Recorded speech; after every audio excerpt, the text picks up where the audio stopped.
Hello, my name is Benjamin Hart. I'm an American attorney and the Managing Director of Integrity Legal here in Bangkok, Thailand. As the title of this video suggests, we're discussing the K-1 Fiance visa, as well as the process of adjusting that type of visa into a green card or lawful permanent residence in the United States. In a recent blog posting on thinkimmigration.org, and it's quite an insightful blog posting. I urge those who are watching this video to go in and read it because there's a lot more than just this topic. But the title of the blog posting is USCIS acknowledges that its own policies compound case processing delays, posted by Jason Boyd, April 30th, 2019. Again, I urge viewers to check this out. There's a lot going on in this particular blog. Very insightful stuff for those who are interested overall in U.S. immigration. But I just wanted to quote one thing specifically.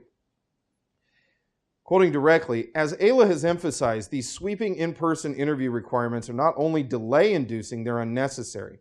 Under prior agency policy, USCIS officers had discretion to require in-person interviews on a case-by-case basis, where, for instance, applications presented fraud or national security concerns.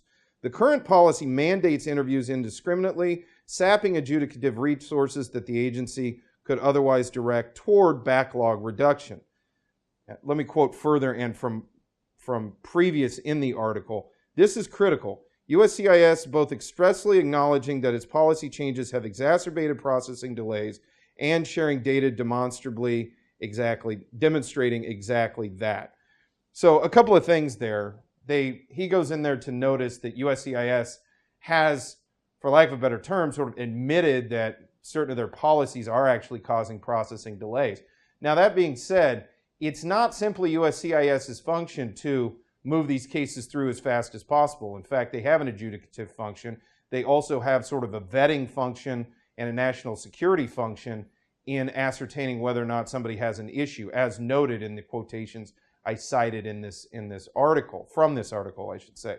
Now, what I think is interesting is interviews, like, for example, in the K-1 visa process, when you're adjusting over from, well, one's fiance is adjusting over from K-1 visa status into green card status or lawful permanent residence status, an interview can cause a delay. Therefore, if USCIS is requiring more and more interviews in adjustment proceedings, it stands to reason that cases are going to be delayed with respect to adjustment of status from K-1 over to green card. Now, anecdotally, I've yet to hear anything or see anything in my own cases which would suggest that this is happening on a wide scale with respect to fiance visas.